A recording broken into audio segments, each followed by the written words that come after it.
I guess, first of all, anybody in particular stand out today or anything you noticed that really impressed you? Well, I think, we went first day in full pads, but we still didn't, we almost practiced the way we did the first day. There's a little bit more hitting, but it's not full scrimmage. We build to that. We build to tackle. There's tackle drills. There's some one-on-one blocking drills, but it's still trying to play low, trying to play physical off the ground. So practice didn't dramatically change. I would just say just an overall deal. There's more numbers. There's more. We appear to be in better shape because I don't know if we could have practiced the last 2 days in heat and had a very long, good go today with a lot of energy and a lot of effort. So one guy. There's a couple nice defensive plays for some turnovers, a couple nice big plays offensively. But just in general, we got a long way to go, but we're a better group. So the group's more impressive. We had a hard go yesterday, and it was hot in a great way, and we got after it, and that was good. And it was consistent all day, and then we came back today, and we had another not great but building good day, and you're seeing some things, hopefully moving in a positive direction because we're building a little bit. It looks like. With the competition at quarterback, how are you going to handle the live action? Are you going to let them get hit at all? Are you going to keep them safe most of the way?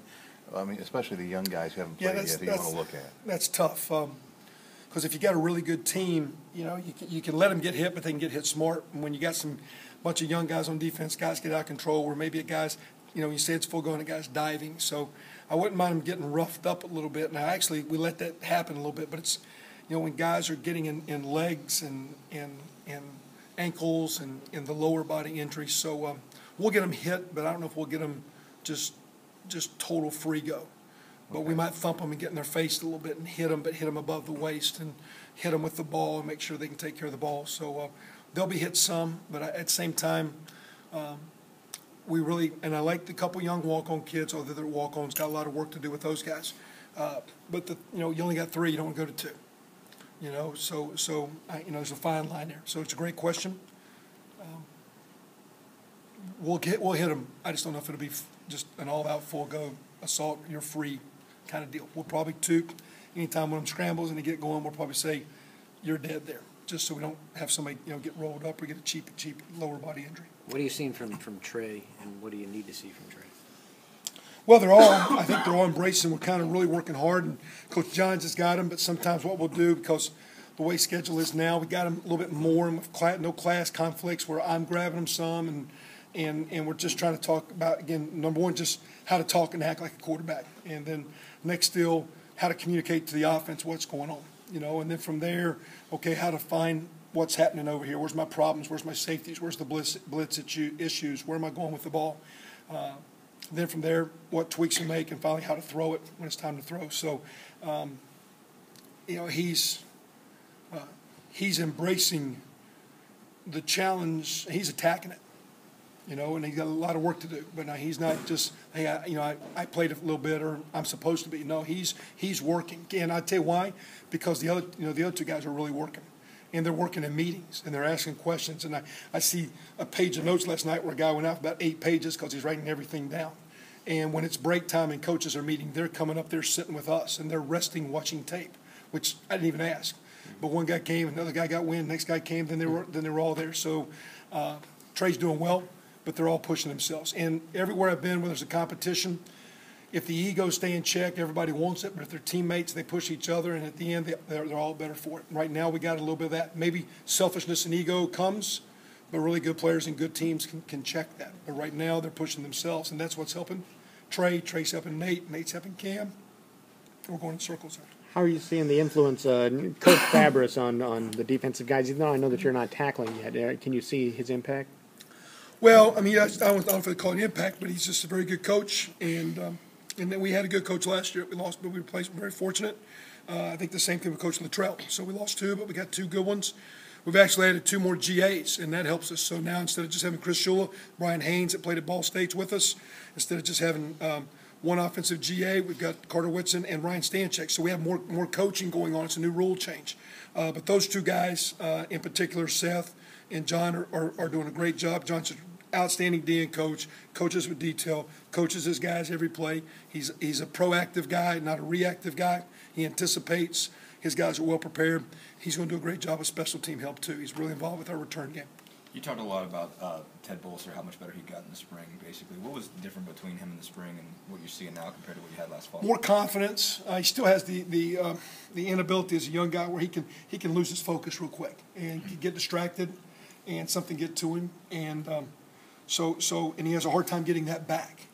So I'd like to see his ability to concentrate be a little bit better, because he can easily, whether he just makes a mistake or someone flusters and frustrates him, he can get a little out of whack.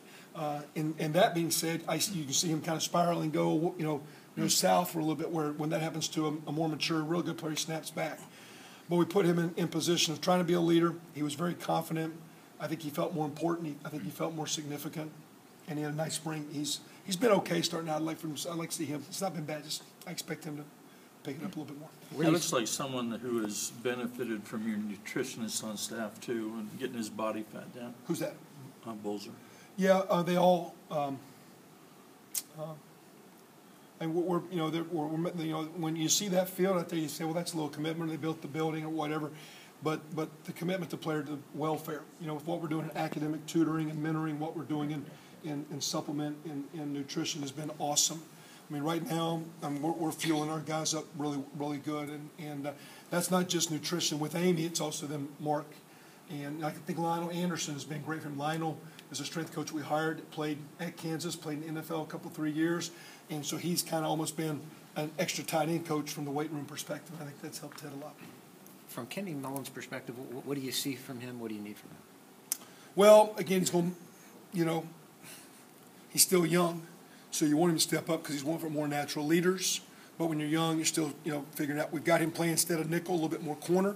Probably going to get him on the field a lot more in normal down, where last year he was like the fifth guy coming in. Right now he's in the mix to maybe be the corner. And between he and Greg Heben, we've got Lawrence Barnett with the situation for a game. But we've got some other guys mixing where, maybe, Heben's the inside guy. Maybe, Heben's outside and one of those other corners come inside, whether it be Treg Waters or Timmy Bennett or somebody like that, or Antonio Marshall. So trying to get Kenny on the field, and he'll be probably pretty big in our kicking game. Back to Bolzer real quick. With Seth, do you see the tight end becoming a little more involved in the offense? Well, the thing that we're trying to teach them is if we do what we're supposed to do, like we're talking about Trey and the quarterbacks. If we do what we're supposed to do, we're throwing the ball on time to spaces, and we don't say that's a young receiver and he doesn't know to be there, and you wait for him. Because if you're waiting, you're reacting. If you're reacting, you're late. If you're late, bad things happen. So you got to throw it on time, and guys got to get the spots. So Ted, we're teaching and emphasizing and trying to be a little bit more cleaner pass game. That will maybe hopefully help all of them. And the tight end in a part of progressions is 1, 2, 3 a lot, where he's not always just the check down. He's the first read. He's the second read. But if this thing's done right, it wouldn't be one guy having a big year. It would be numbers going where there's 30 and 40 and 50 catches at 3, 4, 5, 6 guys, because that's balance. And sometimes when you say balance, you think it's just run and pass. If you're balanced in the passing game, how many times do you throw it to the back? How many times do you throw it to the inside receivers? How many times do you throw it field? Do you throw it boundary? And the balls get distributed like in a basketball game. You see the ball getting inside, getting outside, all that stuff. It's the same deal. So he's going to benefit, but I think a lot of guys will. Coach, what are you seeing out of your receiving core these first 5 days of practice? Not very much. They're not very good. It's the worst part of our offense. Next story. And what do they need to do to catch the ball, block, play receiver? They need to be better. Has nothing to do with suspensions or who's not here. The guys that left would be not in the mix either. So they need to be a lot better, because that's a part of that quarterback looking good. When you can block them and guys running, the last thing you got to do is have a guy that can do that. We got guys that do this good enough.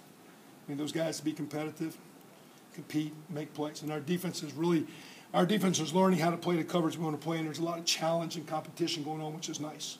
So they're getting, even though you might say we're not the most gifted defense, we're not playing on the air right now. And they're having to compete, and they need to step up and compete and be a lot more consistent. And early when you're going through camp and you're building yourself, you got to get your rhythm down. So those guys, they need to not be, and I'm not throwing them on the bus, and I don't call people. I've already taught, they know where they are. So our kids do not read your stuff, right? They better not.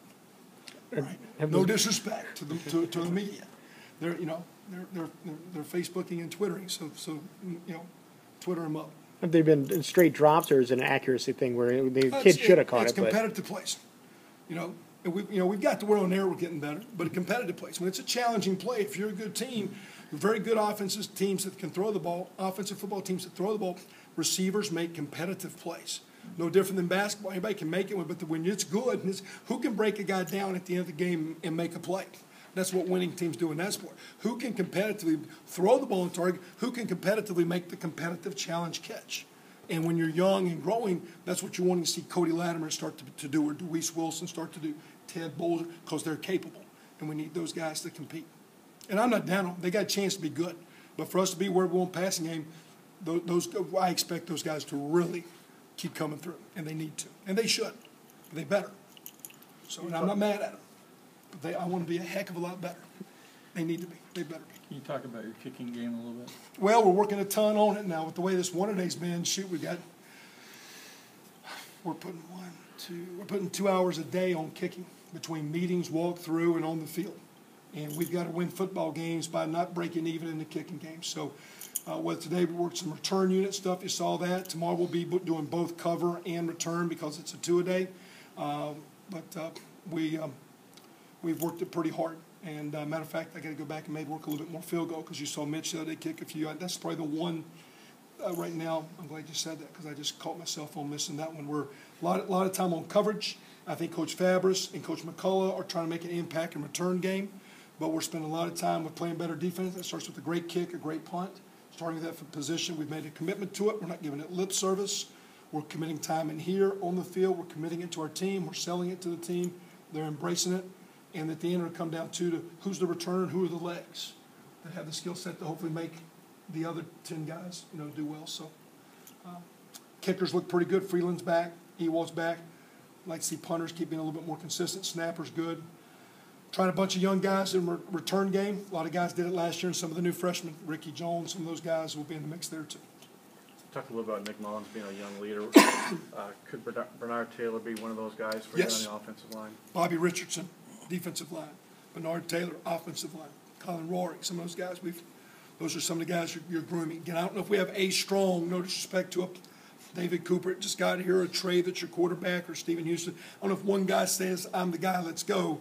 We're trying to get a core group of guys to be the guys that, hey, come on, let's go. So Kenny Mullen, we're trying to bring along. We've talked about him a few. Bernard has been put in those positions to help us. And I think, again, he's off to a good start to a career. Physically he's good, but hopefully he'll be a great leader. Anything else? Nope. Appreciate it, man. Thanks a lot.